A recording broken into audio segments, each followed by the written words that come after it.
Hello and welcome back to Very British Futures, the podcast taking a fond and sometimes critical look back at British science fiction television. Today I'm delighted to be joined by Andrew Rowe-Crines and Kevin Hiley to talk about one of the BBC's major forays into new science fiction in the 80s, The Tripods, based on the novels of John Christopher.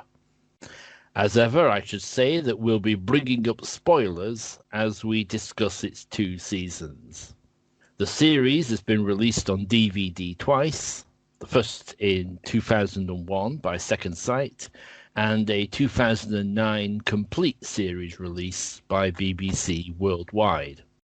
Andrew Rowe-Crines is a writer and academic, and I'm welcoming back Kevin Hiley, with whom I was talking about Knights of God in a previous episode.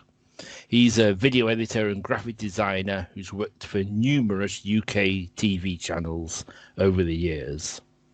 And together with Andrew and other friends, we've made quite a few short films together, both fictions and documentaries.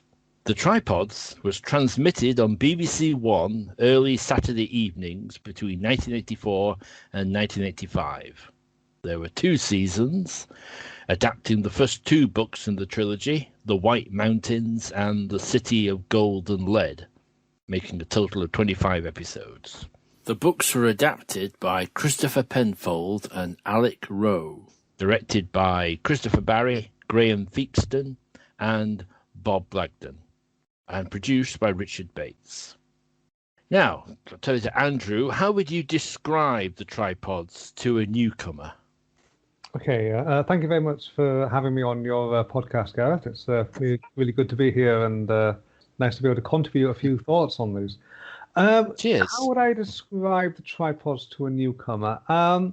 I would say that it's very much not so much a homage, but it's very similar initially in tone and appearance, something like War of the Worlds. I mean, superficially, you could make that argument. However, the stories and the characters are really quite different from that. It's got a kind of different premise. For example, it's not an actual invasion. It's more covering what's happened after the Tripods appeared, a good few decades later, I would say. So we're really talking about the kind of post-invasion human recovery period in which society has regressed considerably. It's regressed in terms of not just technology, but also many of the sort of social attitudes of the people. But in that, you get to see like almost a kind of reawakening of knowledge, because part of the appeal, I think, to Will, who's one of the guys that sort of decides to sort of reject the society that the Tripods has created for humanity, is that human ingenuity has been largely eradicated from the population. So curiosity, intrigue, the ability to ask why and to find out answers to that question in a way which is designed to advance humanity. Those kind of abilities have been largely wiped out by the Tripods. So the story is really about recreating and recapturing that sense of human ingenuity, which has kind of been lost. And I think that is largely one of the motivations of at least Will and one of the other support characters, I would say, one called Jean-Paul, or Beanpole for short or long, a kind of desire to try and recapture the right and the ability of humanity to innovate and to think again. In fact, I think on one of the episodes, Henry asks, what gives them the right for the Tripods to be here? And I think it's Will that applies with something on the lines of, they have no right. And I think that's really quite important. I think it is about humanity trying to re-find its position in their own world and ultimately to try and take the fight to the Tripods themselves, to the masters themselves, as they are later on referred to, as we find out in Series 2.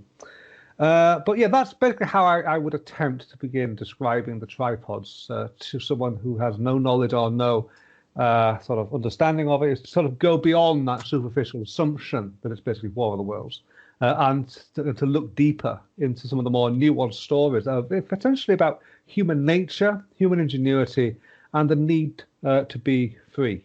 That's interesting stuff. Have you got anything you'd like to add to that, Kevin? Um, I kind of got some rebuttals actually, but I'll skip over them for now because we're likely to get more into the nitty gritty of the plot later on. But Andrew's absolutely right in that, yes, despite superficial appearances, if someone's seen a trailer or something, it is nothing like War of the Worlds beyond there being three-legged machines trampling about the place.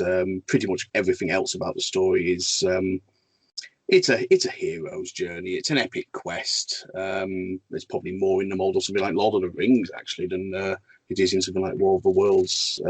Yes, it's very much freedom is it's the main subtext of the whole piece, I would say.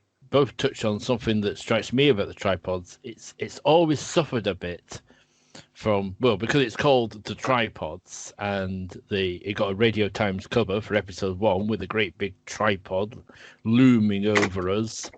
Is that I think quite a lot of people went in assuming it was going to be a series about fighting tripods, and that it was going to be a more conventional kind of sci-fi monster fighting kind of a show, when in fact for a lot of it the tripods are just a kind of background. They're an ominous threat.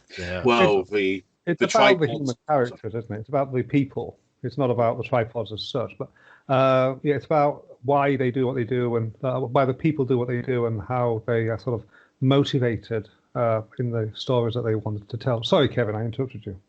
No, I was just going to say the tripods do loom over them, but most of the time figuratively rather than literally. I mean, although we do get a chance to actually loom over them when the budget allows. But yes, I mean, the thing about the society that Will is in 2089, yes, I believe that's when it's set, is it? Yes. Yeah, that it's a state of perfect stagnancy. The world you are born into will be identical to the world you die in. Nobody changes status, nothing changes state. The tripods have taken what humanity was before and left them almost like a theme park.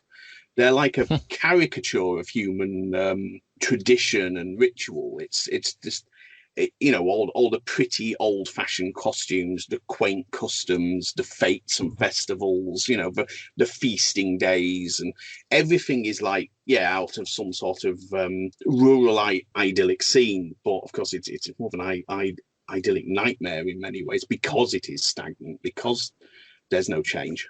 I found that when I was watching it, I found the one of the brief stories in the first season in which they come across a sort of a landed gentry type manor house, and the lord of the manor has got servants. And when I was watching it, I was thinking, those servants, how do they get selected? How do they get born into that role? What's their pay? Why are they content to be in that position? It's likely because that the cap, which the tripods use to control people, sort of removes the desire or the question of, why am I doing this? Why don't I go and do something else?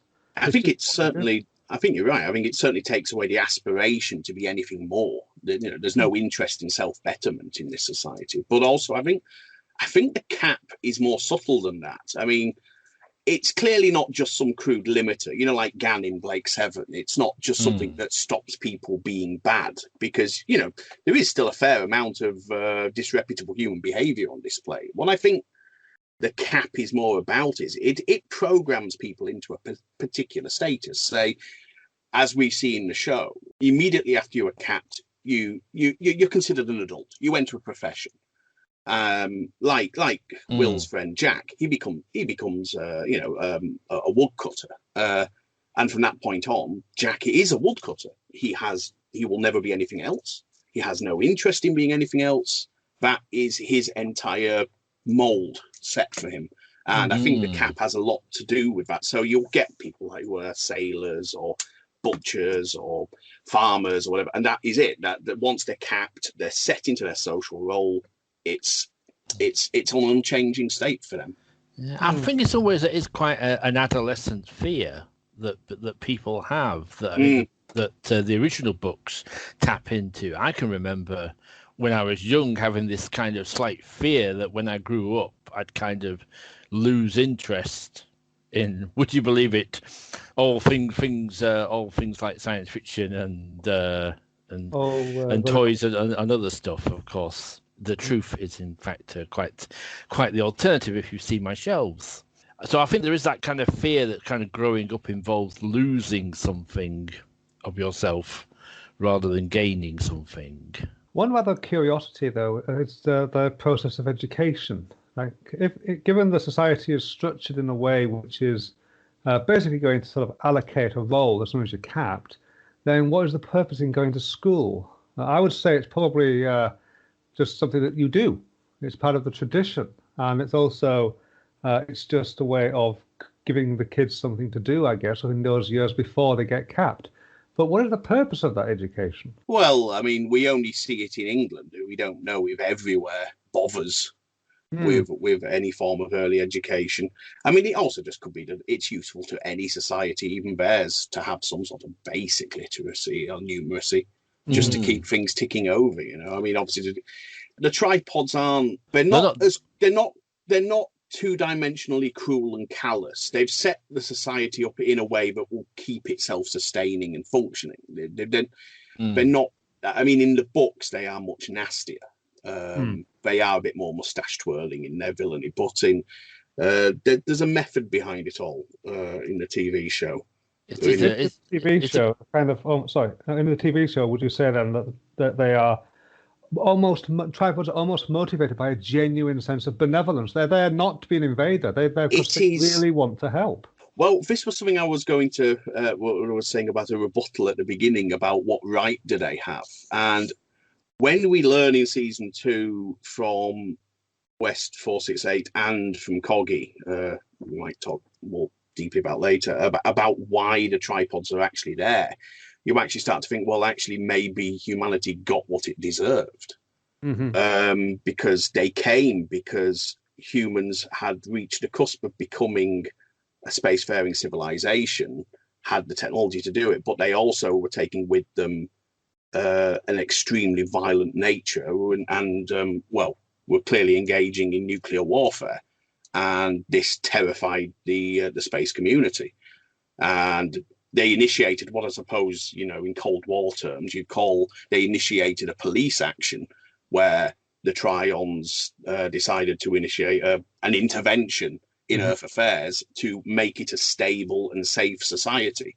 Stable and safe for at least ostensibly the people of Earth, but also, of course, for the wider community of space who are clearly getting scared that humans are going to turn into some sort of terrifying super predator. Who might actually then start taking their warfare out to other worlds. So the Tryons come to basically to put right something which they fear is going to spin out of control. And on the face of it, they might have been right. What they do afterwards, that's a very different question. And what they plan to do to humanity is really quite despicable. But their motivations in coming might have been, in some ways, somewhat benevolent, but a sort of self-interested benevolence. Yeah, that makes sense. That does. That kind of addresses that point. Of course, when they said about what right do they have, that was very early on in the tripod, before we learn any of that. But it is interesting to know that the tripods in the TV series, at the very least, are not sort of motivated by conquest for the purpose of conquest. There could be a sort of greater benevolence under there. Although we didn't really get a full opportunity to explore that in the TV series because, of course, it only lasted 2 series rather than 3. So it might have been a theme that may well have returned to had the 3rd series actually been produced.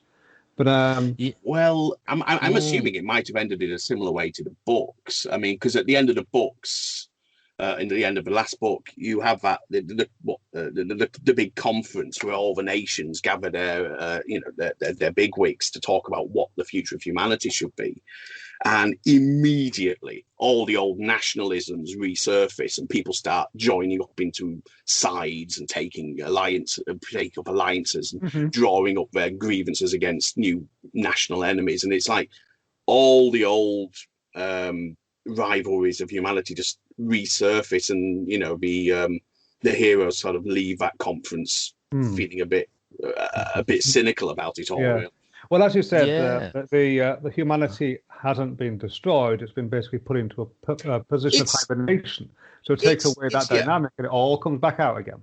it's been neutered. That's what the cap does. It puts it in a nice, safe playpen where it can't cause anyone any harm, and it's kind of pretty to look at.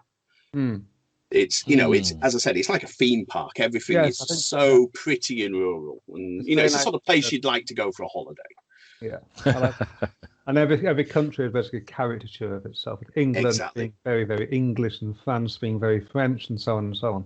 How did you first encounter the tripod? Did you watch it on its original transmission? I did, although I was very young. It's certainly something that stayed with me. I had images from it in my head throughout my, growing up. I mean, I didn't get to re-see it until some way into my teen years when I got some copies off UK Gold. Because I didn't have UK Gold, but I had friends who did, and it would have been like that. But those UK Gold copies were edited down so they could put adverts in, and so each episode lost at least a minute or so of material. So I didn't, until the DVD releases, see the full unedited versions. Since being like 6 years old when it was first on television. And how about yourself, Andrew? Well, for me, I didn't watch it weekly when it was originally broadcast. However, I did see an episode or two at original broadcast, and it has created what I can only really describe as a sort of a false memory in my head. Because when it was originally on, I remember distinctly a scene of the Yorkshire countryside with a sort of red fire in the background and 4 or 5 tripods walking across the moors. That does not happen in the series, and yet I remember it vividly. So I don't know where that one came from. However, lasted for summer wine, maybe. It was 3 old blokes falling down the hill in a tripod with a raging fire in the background. Fast forward many, many years, I think to around 96, 97. Oddly enough, I was at Kevin's house. We were there to record one of the Doctor Who audio productions, and I got chatting to his brother. He casually mentioned that the tripods existed as a program, and I asked if I could watch an episode. I haven't seen it for years, so I was curious. And I ended up, as I remember, binge watching the whole lot, or as much as possible, between around 2 in the afternoon onwards to around 7 o'clock at night when we had to leave. And I think I ended up missing my recording for the reason I was there in the first place as well. So that sort of triggered an awakening, then watched the whole series in my own time and decided, I really quite like this. I mean, it's incredibly camp, and but it is really good fun, though. And it's very, very enjoyable. And when I say camp, I don't mean it as a criticism, merely as a description. And I think that it sort of really plays into that as well, especially in the second series, in a good, affectionate way.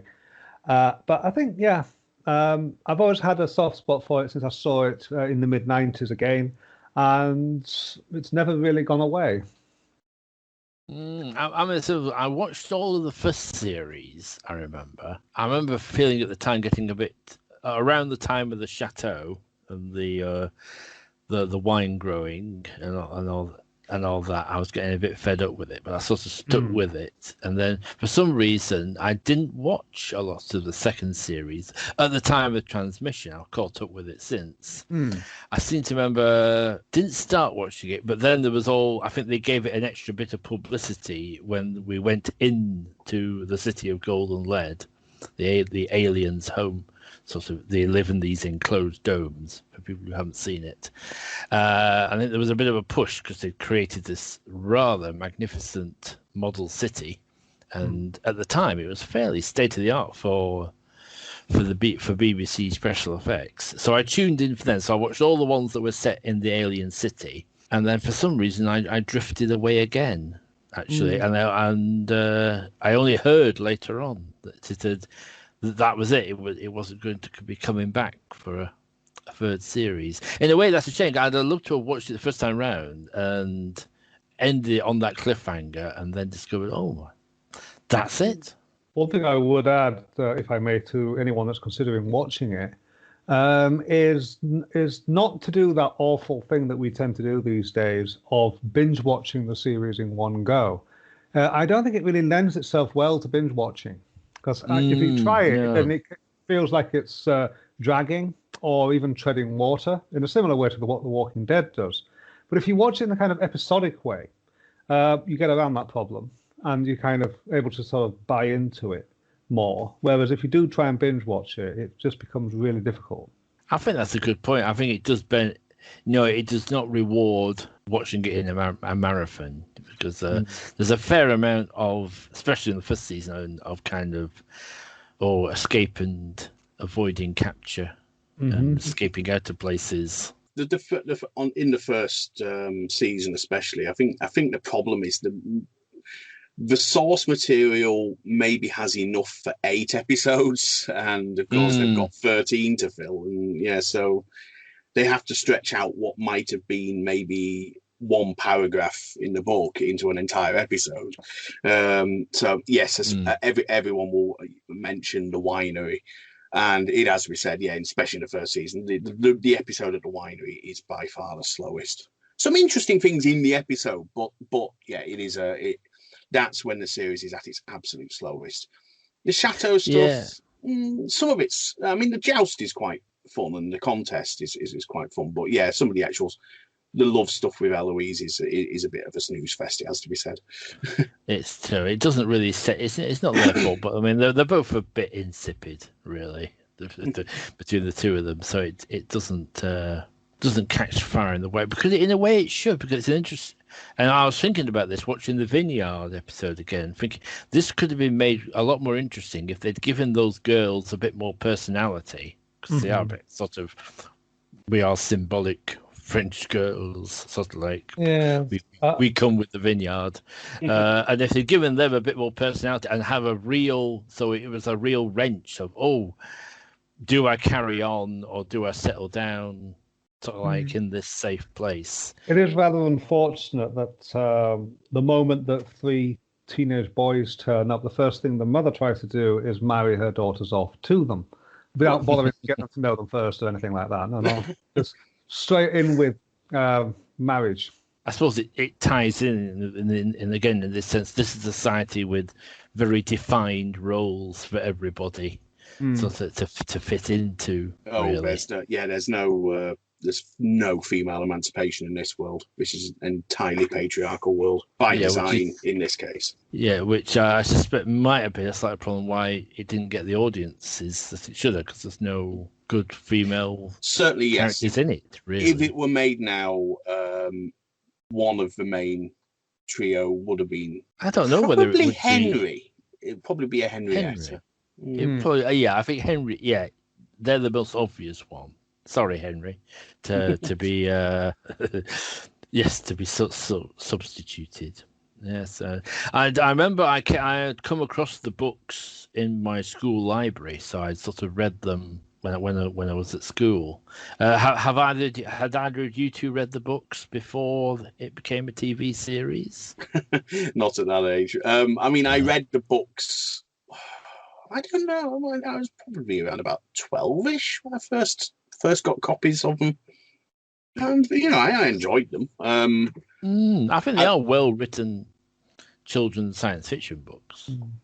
To add, no, I did not read the books before watching it either. But I do own copies of the books. They're in the collection somewhere.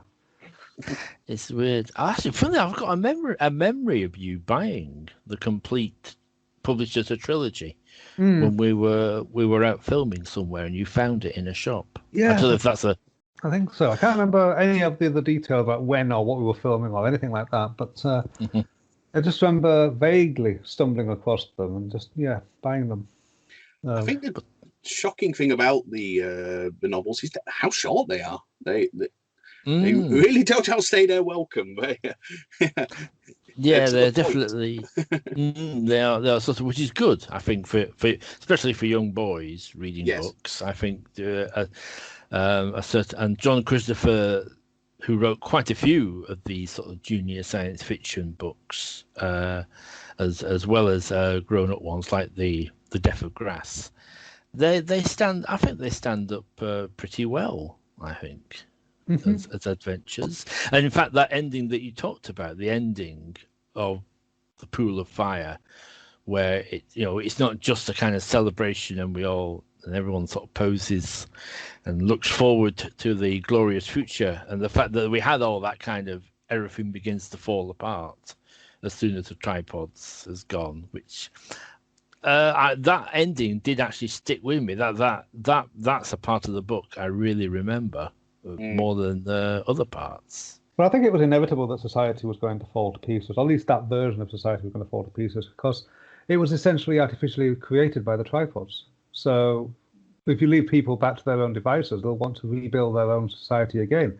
Whether or not it will have a massive then sort of technological leap forward, because a lot of the knowledge is still out there, they've just not had access to it, or if it's basically going to be picking up history again from a few hundred years ago and then redeveloping again through a whole kind of sort of reindustrialization and all that is unknowable. But it's interesting, though, to see that, once the people get the right to make their own civilization again, they will take it and destroy what was there before. If you had to guess at a sort of a time after the setting of the books or of the series, assuming the third season was made as planned, the thing is, they're having to rebuild, knowing there is a whole galaxy full of alien civilizations who don't like them very much. And I'm pretty sure that will play on their minds. It would. The sort of new economy and new society will be targeted, I think, towards Earth defense. Once probably they'd be daft not to. I mean, and one thing about, I don't remember if this is the books of the series off the top of my head. I think it might be the books, but it is mentioned that the Masters are actually kind of scared of human martial ability and human weaponry. They don't take it lightly. It's not like, your puny human bullets are nothing to me. They're actually quite worried about what humans are capable of, which is why they used, I don't know if you've read When the Tripods Came, which is like the prequel, which is why they use such subversive methods in order to take over. Yeah, that's the one I'm aware of it, but I've never read the original prequel. That's got a very bleak perspective as well, actually. I don't know if that's a common trait of John Christopher, but yeah, I mean, because I remember, like, at the end of the book, you've got human armies fighting each other, 1-3, 1 capped, and nobody knows which side's which anymore. They just know it's all over. Humanity is going to come crashing down, and that's when they go off to form the Free Men, and because the tripods just basically turn one half against the other half. So basically, all those ruined cities are mostly just ruined by humans under tripod control, or even just humans fighting for their freedom. Now that's interesting. I didn't really connect with me. That would have been like Paris, for instance, which we see ruined in some very effective sequences in the show. Could well have been destroyed by 3 humans who were destroying Paris, which was perceived to be controlled by the cat. That's an interesting. That's kind of detail I think they could have done with putting into the story. There's a lot of, I see with the books, it is I don't find there is a great deal to get into. I mean, the books do leave an awful lot to the imagination. I think there is a lot of depth actually in the TV show. It's unusual to say, usually it's the other way around, but actually in the case of the tripods, I think the TV show does put an awful lot more work into background detail. I think you sometimes find that because when you start having to visualize something, you have to think about how it's going to work practically in a way that authors sometimes could have the luxury of hand waving the details away a bit. One little, and it's almost throwaway, but one little thing I really like, it's just at the start of season 2 when Julius is explaining the history of the Free Men, and it becomes apparent they don't even know they've been conquered. They think the tripods are AI, rogue AI that have taken over. They don't actually know there's aliens behind it.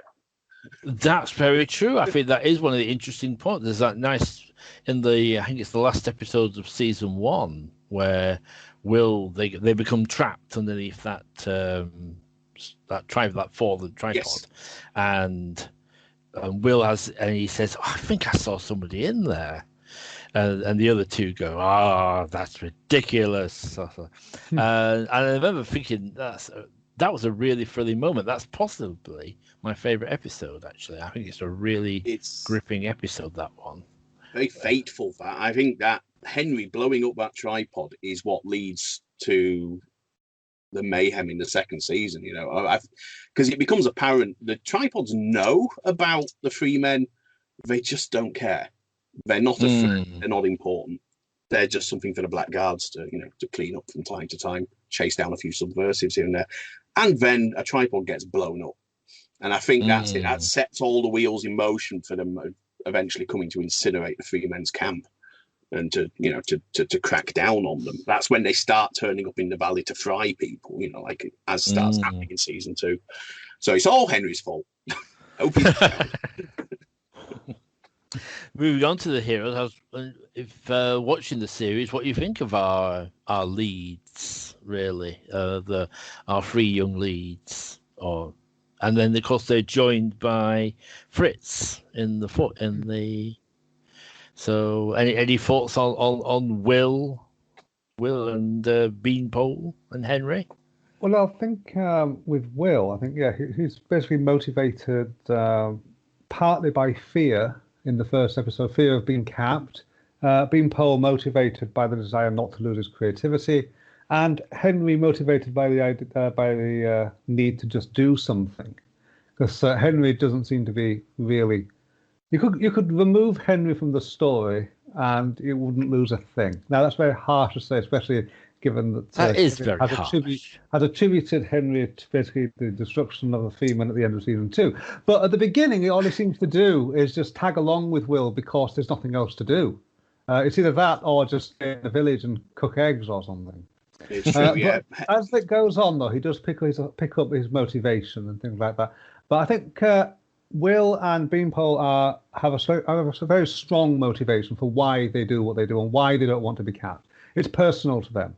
It's something that they don't want to lose about themselves, and they think that the cap will basically deprive them of who they are. So I think that's quite an interesting and rather poignant and strong motivation to basically to turn around and tell everybody that you know and care for as your family to go away. But of course, the argument there is once you've been capped, they're no longer your friends or family. They belong to the tripods, so they're already gone. That they're already no longer who you think they were. So, but yeah, I think as characters, I think they're really well motivated, and I think the actors did really well because I think this is one of the the sort of one of the first roles that they had, wasn't it? Yeah, I think there's lots of... I think they did rise to the performance very well. I think they conveyed the characters well as actors, and I like them. I think John Shackley does a good job as Will, sort of nominal hero, and I'm also going to say that Kerry Seal is actually of the 3. He is the best actor. I think he's the most experienced at that point, isn't he? He's done a couple of series by this point, I think. And I think it does show. I think both, especially in the scenes when they're being interrogated, and towards the end of the first season. Yeah, he's excellent there. And actually, Jim Baker's pretty good. He kind of gets better. He's almost. It sounds a bit mean to say he's learning on the job. No, I have to agree. He improves with time. At first, he does feel a bit like he's doing that young actor thing of he's sort of acting it off the script page rather than sort of engaging with what's going on around him, as younger actors do. But no, later on, he's capable of turning a pretty hefty performance. Actually, he gets very solid with time. I think John Shackley is the standout of the trio, of the initial trio. He's surprisingly good at times, actually. Well, as the lead, he sort of needs to be able to sort of dominate the screen when it's required, especially when you're acting against a tripod. Or in series 2, when you actually goodness knows what that monster is, the masters. Well, it's difficult actually, yeah, to because acting against what is an effect or is basically a big lump of bubble wrap stood next to you, you do need to be able to act.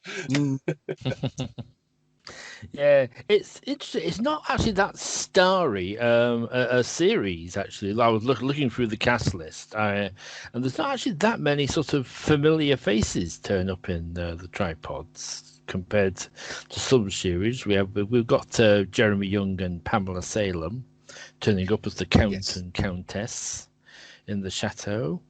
I think a lot of long-time cult fans will recognise the voice of John Woodvine as the Master West 468. Once we get inside the city, and not forgetting Don Scott Martin as well in the first episode as the teacher. That was a great pleasure. If you're a Who fan, to see John Scott Martin, who, if you don't know, is one of the most experienced Dalek operators over the course of the series. So it's rather lovely to see his face for a change. And as a school teacher, and he does that little part very well. He's very believable. Another Doctor Who actor comes to mind. Christopher Guard played Bellboy in Greatest Show in the Galaxy. He plays Coggy. Oh, yeah, and I didn't recognise his voice actually when it comes through. I've just noticed I wouldn't recognise it, but someone who would go on to be quite famous. We've got Pam St. Clement, many years before EastEnders. Well, actually, not that long before EastEnders, as Frau Heinznitz. Ah, yes. That's a strange episode, is that one? Why do you find if it's the one I'm thinking of, this is the one with the blackguard Gertz and them having to be hotel waiters and yes. It's that's the padding episode of season 2, but it's the only padding episode of season 2, thankfully. It's not boring, but it is kind of oddly sitcom-like for one episode. To some extent. In a hotel.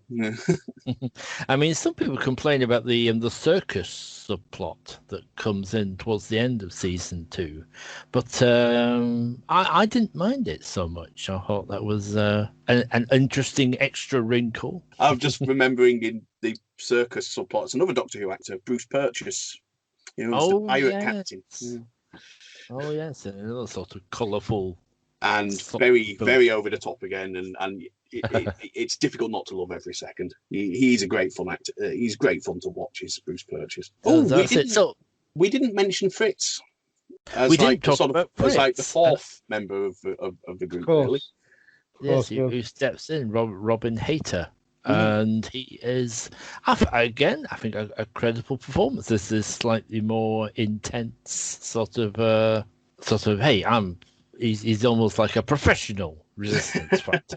Yeah. Fritz could be my favourite character in the show, actually. I mean, he's built up as a colossal pain in the neck for the first few episodes he's in. But then, he's a short-fused, fanatical German with a low opinion of pretty much anyone who's not as devoted to the cause as he is. And that's it. He's a fanatic through and through. But once they're in the city, he is so much better at the whole, infiltration thing than Will is. Will just makes mistake after mistake, but Fritz he's on mission all the time. Let's move into the city, into those episodes set in the alien city, and consider the Masters. Well, the city is, for those who haven't seen the tripods, that's when it actually becomes sci-fi. This is some strange costume drama. Well, up until this point, you could be mistaken for thinking that it was a historical. But yeah, in the second series, it becomes a recognisable sci-fi. Sorry, Kevin. Not just sci-fi, but some fairly high concept sci-fi is involved. I mean, there's a lot of stuff it throws at you. Yes, suddenly I do like this episode, because suddenly we're filled with ideas, and this thing about the aging of humans inside, which is a nice, disturbing little touch. That, and the sort of willingly, the old servant just kind of willingly goes off into the suicide booth sort of like at the end, which is quite, that is quite disturbing. I think the Masters, it's quite a challenge to do a three-legged alien than, without any of the benefits of CGI or anything. And I think they do a reasonable job on those costumes. Yeah, I have to agree. I mean, it's very difficult to do a non-humanoid alien, which is why, of course, you've got shows like Star Trek, which their whole alien shtick is just putting wrinkles on a forehead. And so, yeah, anyone who attempts to do something that is just simply not humanoid, not even slightly, they deserve some credit. And the Masters, they work in some ways and not in others. I mean, they are a bit plasticky. They look like they might be covered in bubble wrap or something. But then you've got the addition of like the front axial projection to make it look like their veins glow, and that's actually quite impressive. That's quite impressive. They have that slight thing that Daleks have, that you can't quite imagine them operating machinery and doing stuff like doing anything detailed with circuitry. But at the same time, very aquatic. So, maybe they're more capable at doing things underwater than they are lumbering about in the dry. Who knows on that one? But I think what regarding the sort of three-legged form of the aliens, the eyes kind of interesting, but I find when I'm watching it, certainly when I did this time, the eye bugs me, because it's got some sort of kaleidoscope patterning on it. And I can imagine on old TVs that would have sent them crazy with dot crawl effect of making it burst into weird colour patterns. And I'm actually thinking, maybe that was the design decision. Maybe they wanted to invoke that effect on old TVs to make it look like the Masters had like crazy psychedelic eyes. I'm not sure. I think the key is John Woodvine, really.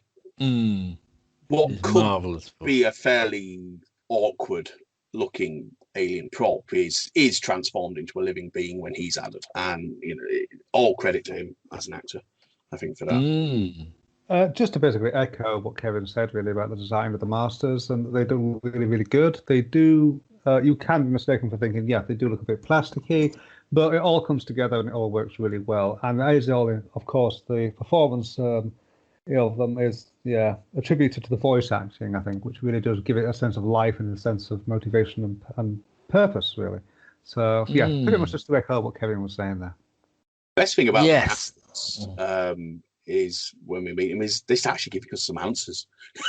We've got like 16, 17 episodes in or more here, and we're still lacking some basic answers. So it's nice when West 468 actually starts telling us some things. But it is one of the odd things about this series, if you consider it. This, we're finally meeting the evil alien overlords that have made the lives of our heroes, such hell all this time, and he's actually kind of nice. he's kind of avuncular, and he's understanding, and he wants to be Will's friend, essentially.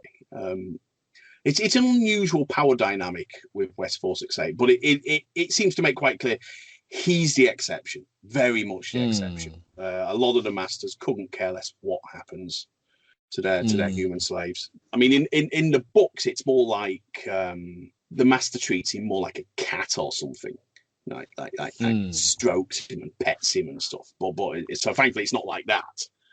But West 468. That would get creepy, I think. Yeah, that would get very really, very quickly.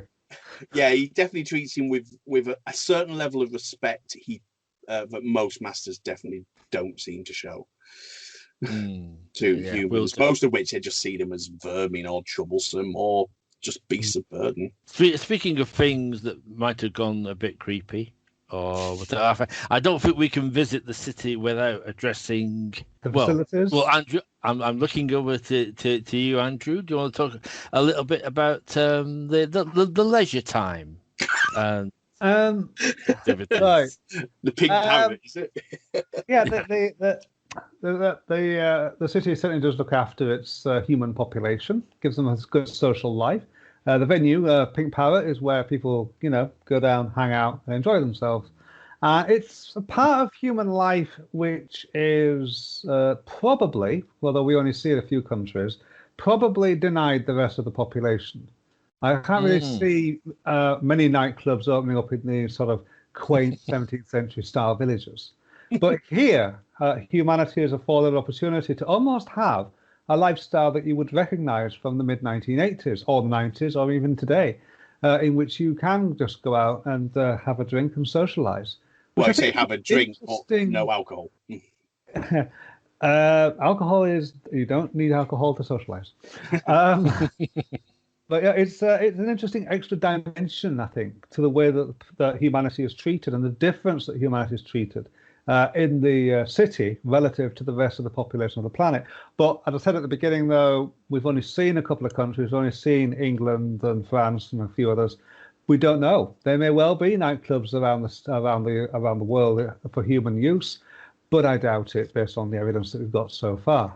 Possibly. I would say that a few saloons. Yeah, those were my few thoughts on the kind of social life for the people within the city.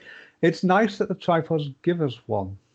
Well, you give me an idea there, Andrew, because we've been saying earlier about how it's all a bit, the whole world is a bit like a sort of quaint human theme park almost, and this is an urban environment. This is a city, and so they go. I suppose they'd give the humans something stereotypical for an urban environment dweller, and so maybe something like the pink parrot is their idea of what a human in an urban environment does, what they frequent. So maybe it is just like the little fetes and festivals going on outside. It's just an urban equivalent. Could be. An extra dimension of the stereotypical human lifestyle. Yeah. So maybe that's what I'm suddenly thinking anyway. Yeah. It could be just a very 80s moment. It could also be that. A bit like in Paris with the fashion there when we come across a few intruders, and it's very 80s. Well, there again, though. I mean, I've often wondered about those vagrants in Paris. Are they kind of like guard dogs? You know, have they been sort of drawn there through the capping to? They are vagrants, but are they there to basically just keep people out, stop people snooping around in the cities and perhaps finding something that might be considered dangerous, or or destabilizing? And so again, I can kind of imagine the cap driving some people to sort of disappear from their previous life and just wander into the cities, and again adopt this weird kind of sort of they look like reject new romantics, don't they? And just sort of this sort of parody of urban lifestyles, and just wander around the city and attack anybody who comes into the city, just to keep people away, make people scared of them. So I could again see some sort of logic in that. Again, no, it could be just it's the 80s.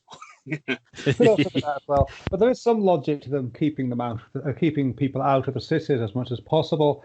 Want to deprive them of sort of physical displays of human achievement, certainly away from the libraries and the museums. Yes. Just keep them out of forming ideas, basically. Hell, just look at what they find in the short time they are in Paris. I mean, everything from glasses to munitions, Yeah. That moment with the machine gun is kind of shocking, actually, when he opens fire with the gun and everything afterwards, they just fall silent, because what can you say? I mean, if you've never seen a gun before and you witness that, it must be not forgetting the grenade. Well, keeping what's left of humanity. I also imagine that humanity itself isn't about 6 or 7 billion. I imagine it's quite a lot lower than that. It'll be medieval levels by this point. Oh, I imagine so. It does actually feel quite empty, this world. So it's like, especially when they're traveling in the countryside, or indeed even in Paris, it feels like there's not that many people about most of the time. There's probably not even 1 billion people on the whole planet by this point, given the way everyone lives in little villages again. But like it was in like the 16th century, something like which that. is a very manageable number. Yeah. Oh yeah, you're not going to get any revolts with that. And watching it again, I think for a while it was criticised for the effects. I think, effects-wise, I think aside from the city, which you've already mentioned, the tripods themselves, I think are. Well, what do you think? How do you feel the tripods are? Well, I've always been under the impression that at the time the effects were considered to be state of the art. I mean, it's up to people to interpret how they feel they look now. I mean, but of the time, it's hard to imagine them without, say, a film-sized budget to achieve anything really much better. I don't know how much of the compositing work was done. I'm going to assume it was Quantel because the BBC did everything on Quantel paint back then. But it's hard to fault some of the compositing work with the tripod models. Some of them are absolutely gorgeous. There are lots of some moments, certainly, when they really seem to meld into the background. You know, they do look like a part of the location. I believe I watched the Cult of the Tripods little program that BBC4 made a few years ago, and they were explaining they were basically using the same computer technology that the weather men were using. Yeah, that will be Quantel then. Yeah, that's how they were doing it. I mean, and it's interesting to reflect that at the time, Doctor Who was also using Quantel for its effects, but it shows you the difference when they've got the time and the money on the tripods to really get the effect right. Whereas on Doctor Who, I imagine they were having to do it in the morning and you know, you've just got to get done what you can in the time and money available to you, which would have been probably an awful lot less. I mean, because Tripods was a co-production with Australia, was it? I believe so. Yes, it had Australian money, which is often the way actually with BBC productions there. And yeah, given the amount of just sets, locations, costumes, cast size, you know, it shows that there was certainly money available for this show. Yeah, because there's not a lot of standing sets. They keep moving. The story keeps moving from location to location. Now, I've heard the rumor my whole life, and I don't know where it comes from or what the truthfulness of it is, but in some areas of the press, it was reported that the tripods had wasted a load of money by building a full-size tripod. Now, obviously, they hadn't. It was just the legs. Now, but that alone, if there's any truth to that rumor that someone around somewhere thought they had built a full-size tripod, that shows you that the effects must have been really convincing. Definitely. Yeah, definitely. I think the opening episode where it appears in the village is a terrific introduction to them, and it does look great. Yeah, that opening is one of the best in any sci-fi, I think. For the first 5 minutes of any science fiction, that opening is jaw-dropping. Because it gives you so many questions. It says 2089 and the horse and cart rolls by. And you just see that sort of almost 18th century-like scene, and then the tripod comes in. That if that doesn't get people's attention, if a sci-fi fan's nothing done. I think a word is worth a minute. What do you think about the music, Andrew? I thought the music was really good. Very much of its time as ever, but even so, the music is really, really well. Certainly, definitely the opening and closing themes, I think. So the kind of things that make you want to watch and make you want to keep. And the soundtrack itself, I think, is quite eerie and captures a lot of the emotion and the sort of feel of the show and the scenes that they wanted to try and, you know, feel something. Any TV show is only really as good as how it makes the audience feel, and you make the audience feel through music. So, and I think it really, really does kind of show the audience and show the viewer what kind of emotion the writers and the producer and director level want them to feel. So I think, yeah. I think Ken Freeman does an excellent job. I only discovered later on that he had been responsible for programming the synthesizers on Jeff Wayne's War of the Worlds. That's right. He has a three-legged history.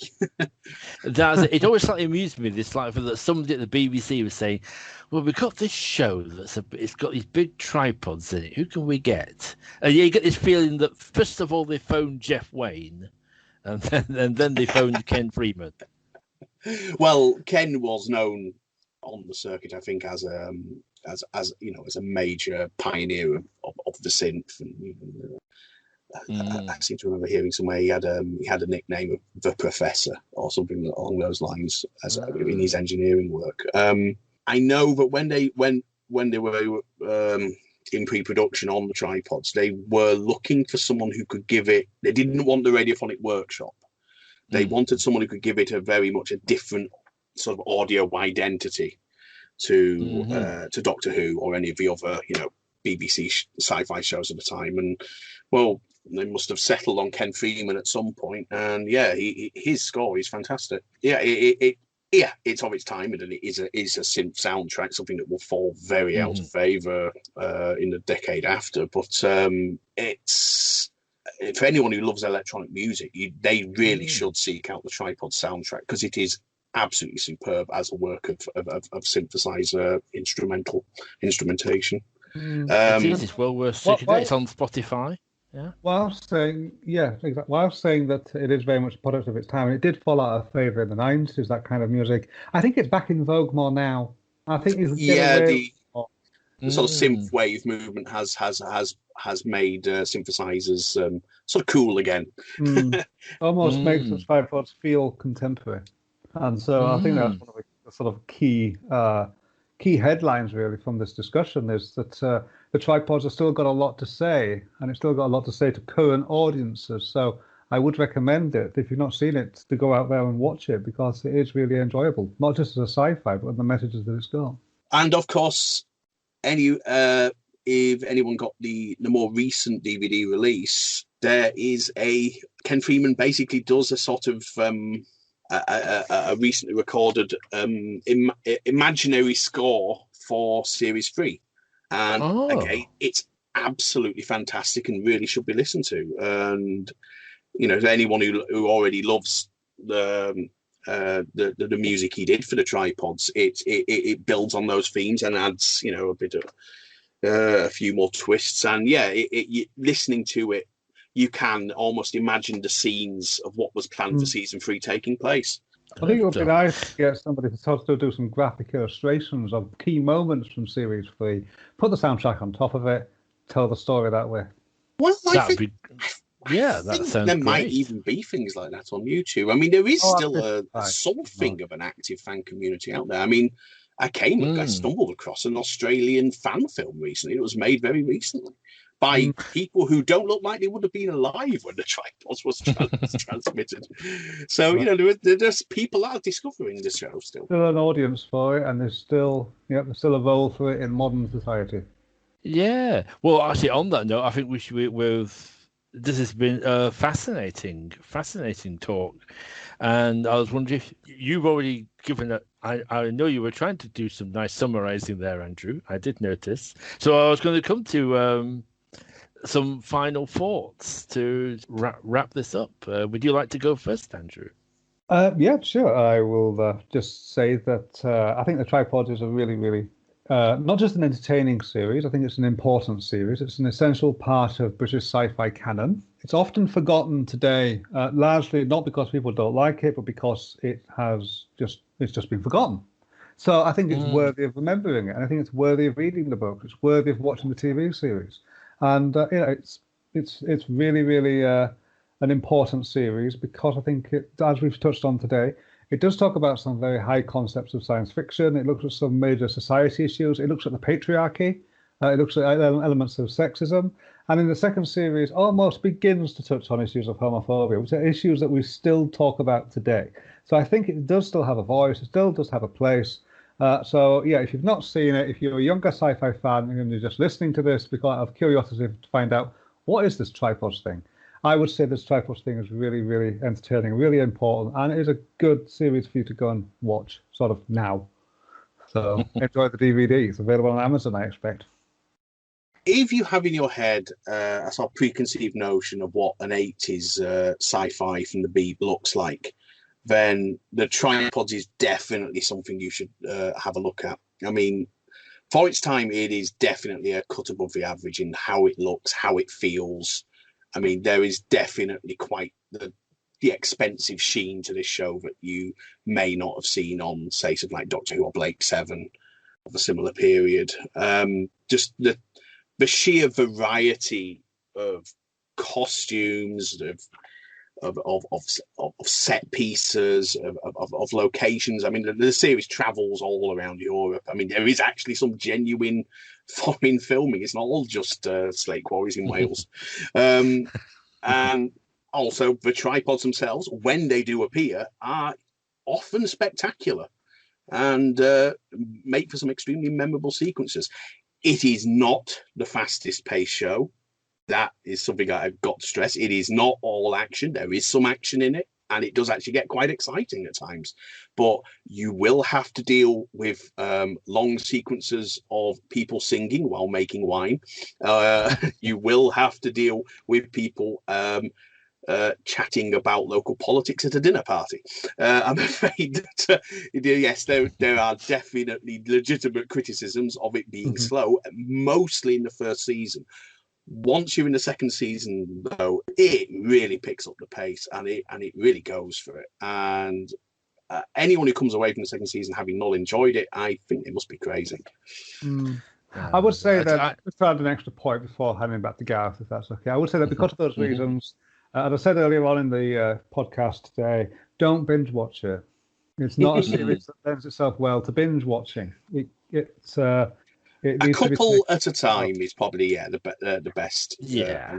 Well, I was just going to kind of agree with you. I think at its best, I think so, and some of its episodes of the Tripod are as good as anything the BBC produces in the 80s. At its best, it is a really good series, and definitely it's like a lot of epic stories. It is a story of ebbs and flows in a way, and you've got to go through those slower, more pastoral bits to appreciate It is very beautiful. One thing we've not addressed at all, of course, is the obvious thing about the tripods. It wasn't finished. I think we have touched on that. We slightly skirted over it, and we have sort of touched on that bit of information as we talked about other things. But it was very, very cruelly and very unfairly not returned for a third series, especially when it ended on a cliffhanger which sort of demands another series. It would be a bit like ending Star Trek: The Next Generation at the end of season 3, where Picard's basically been turned into a Borg, and then let's just leave it there. Well, maybe there's something then to be said. Tripods, possibly one of the very few shows in history where the bad guys totally win. Yeah. I mean, okay, maybe Blake Seven as well, but yeah. I think it's still worth watching despite that. I know a series that stops there it might put some people off. You wouldn't even go near a series that just sort of never even gets a chance to finish telling its story. But even so, I think the first series and the second series tell enough of the story to be worth watching, I think. Well, the great thing is there is the books, and you can go back to the third book, and even if you've not read books 1 and 2, you can piece together what's going on, because although they do follow different narratives, I don't think what they were planning would have been all that different. No, and it won't take you long to read. No, not at all. So you can find out how it ends. Well, this has been great. Thank you very much. I want to thank Andrew and Kevin for taking the time out to talk about the tripods again. It's been a pleasure. And thank you very much to you for listening.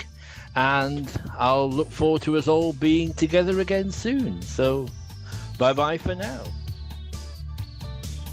Music by Chattery Art.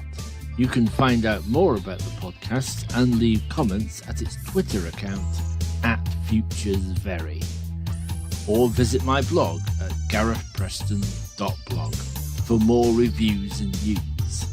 Very British Futures is produced by Gareth Preston.